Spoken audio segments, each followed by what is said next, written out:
sleep. They're here too. Good to see you, traveler. Paimon. I trust all has been going well for you. Big news, everyone. The Udex is out of his office on important business. Is that genuinely something people would consider big news? Why wouldn't they? Important business is a big deal.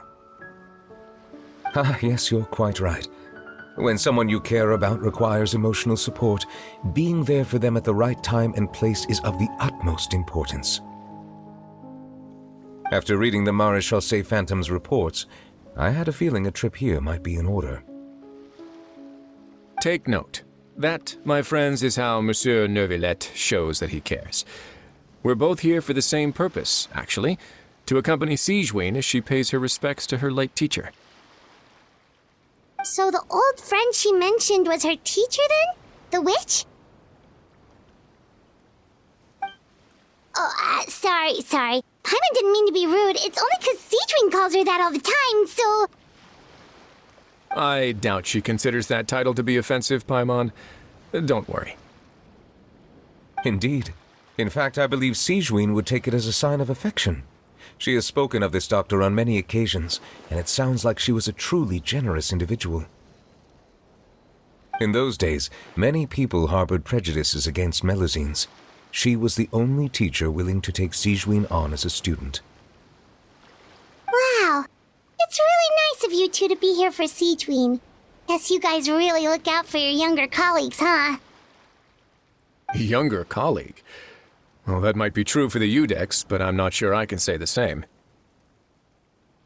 Sigewinne served a sentence in the fortress of Meripede hundreds of years ago, and after she did her time, she decided to stick around.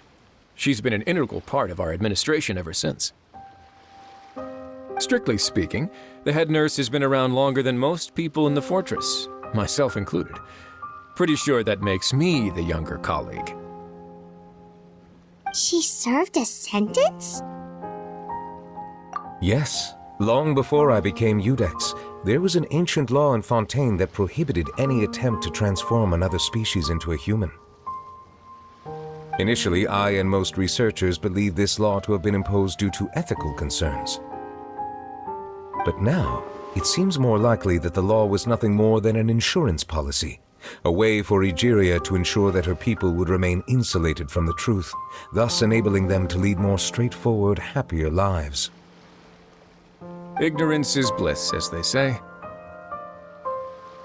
Sigewinne had her reasons for choosing to obtain a human form, but the act was nonetheless in clear violation of the law. Could you tell us a little bit more about what happened back then? Certainly. Sigewinne does not object to her close friends learning about her history. In fact, I first learned of it myself because she confessed the truth to me of her own volition.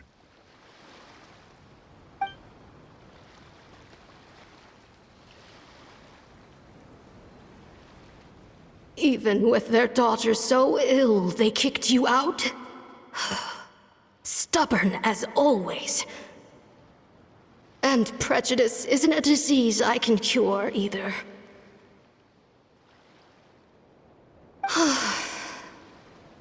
Shame that I don't have the energy to get over there. You're laughable, you old witch. You want to save everyone in Fontaine, but you can't even save the patient before you. Master, what are you... I discovered a strange disease, one I suspect that every Fontainian suffers from. But without witnesses or proof, no one will believe me. I had no choice but to experiment on myself to find a cure, but I hit a wall. And as you can see, it took a wretched toll on me. Then I'll find a cure for you, and then you can go cure her. There's no need. I am beyond saving now. There's nothing you can do. But, Master... As I said before, A doctor's duty is to treat whatever ailments they can. I know, but they don't trust me at all.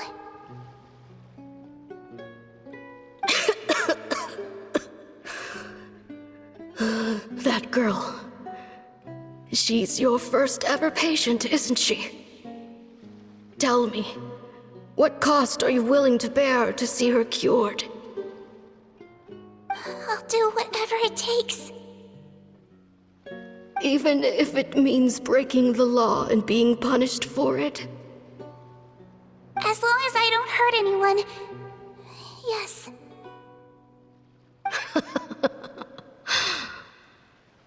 Spoken like a true student of mine. Then I shall make one more final gamble. And see my experiment through to its end. Leave me for now, and come back in 2 hours. If I am able to work this miracle, then I will have found a way to save all Fontanians, and I shall be able to help you treat that girl. If not, then it means there is one more disease in this world that I cannot treat. In that case, do not come looking for me. I will leave you a parting gift.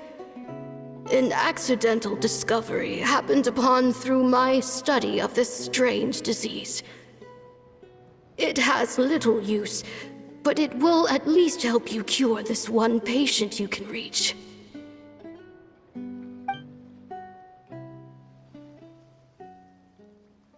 When Sigewinne returned, the miracle had not occurred. She found a potion bottle and a note on the table. After using the potion as instructed, she gained her current form, breaking Fontaine's law in the process. And after I had confirmed the veracity of the events, I gave my verdict. So that's what happened.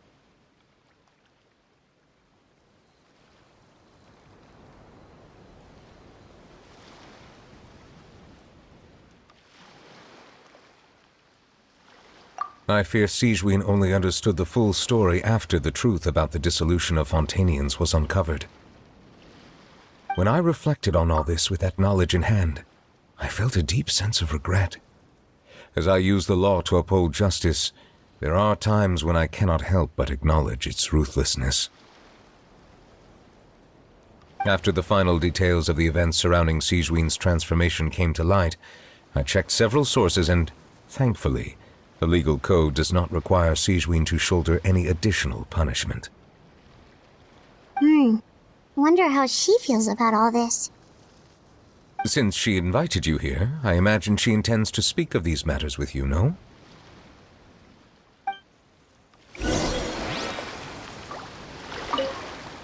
On behalf of the Maréchaussée Phantom, I would like to once again thank the Fortress of Meripede for your assistance in the response to yesterday's prison break.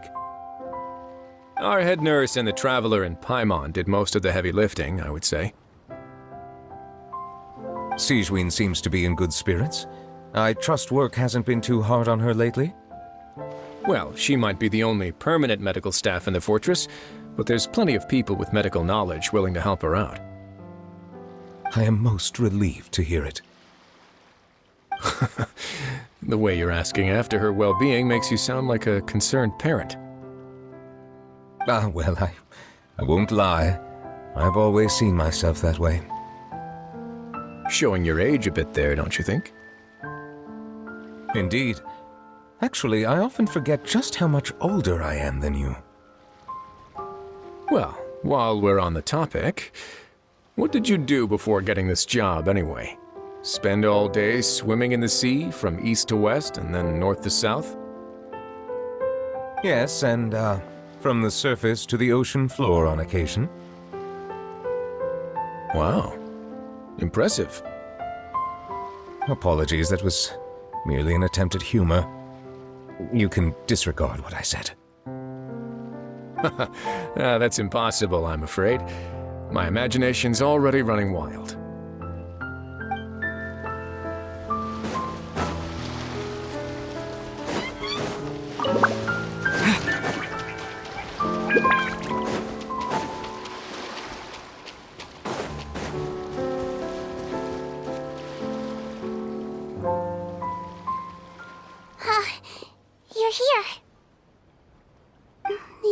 friend I mentioned was my teacher.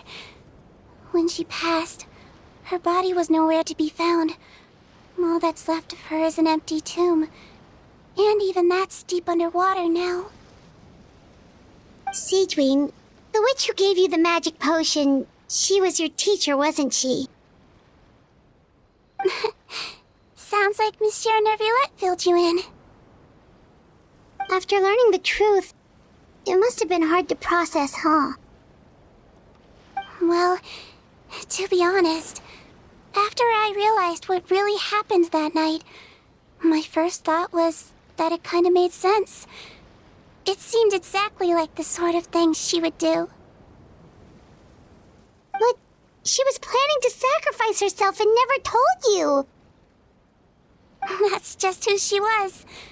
If lying is what it took to get a kid to take their medicine, then that's what she'd do. Alright, but why did you turn yourself in?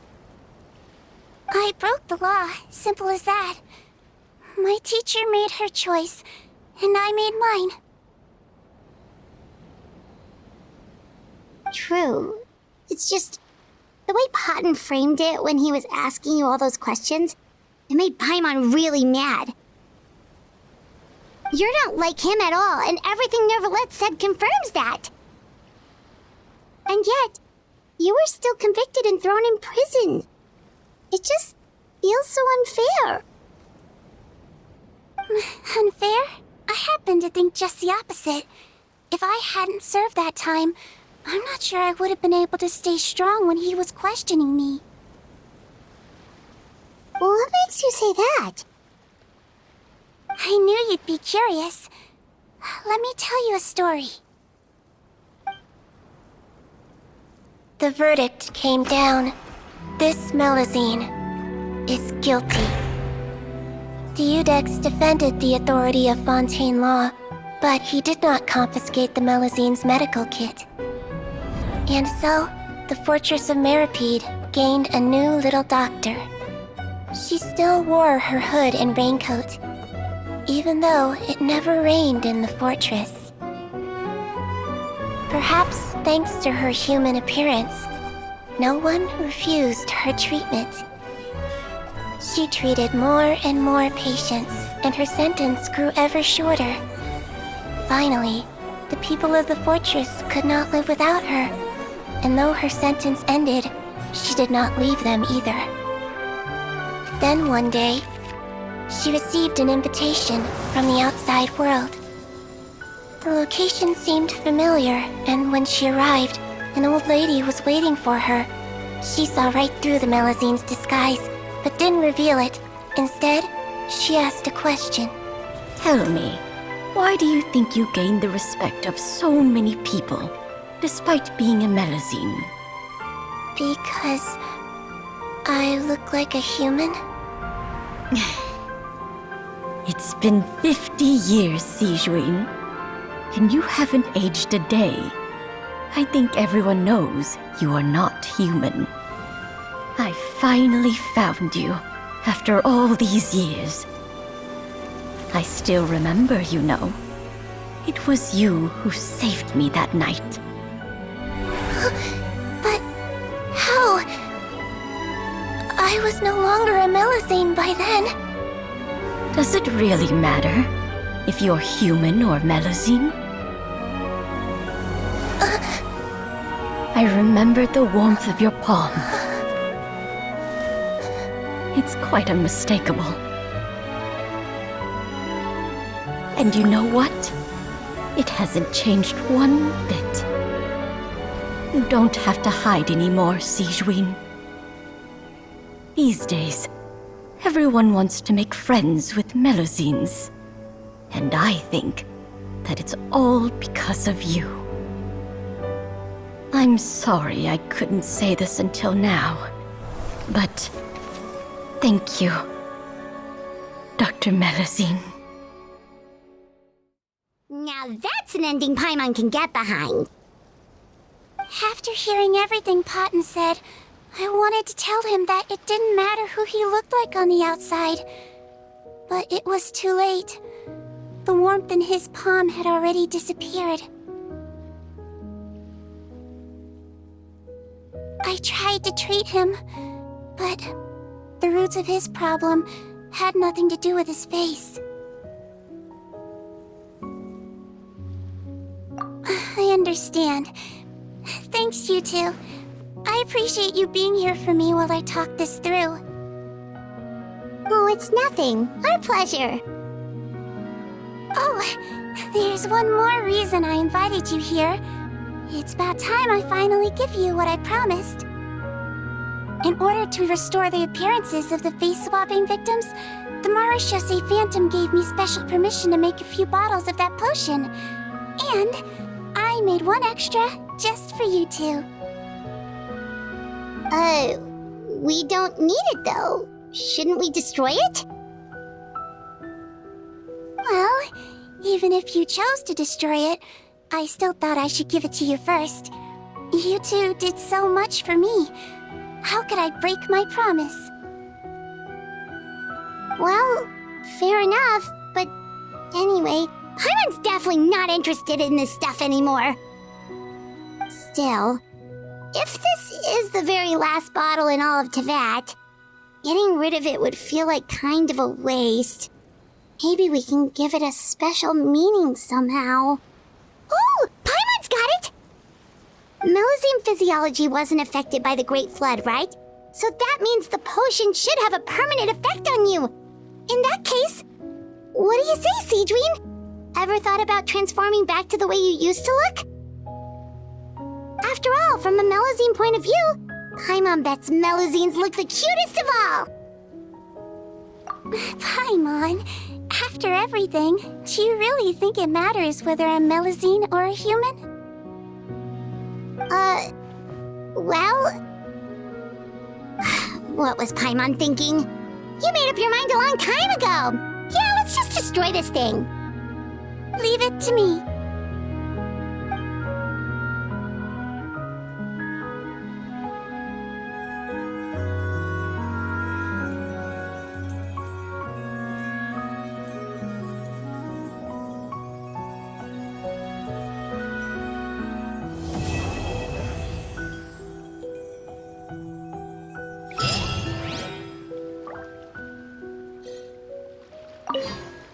I'd like to stay here with my teacher for a little longer.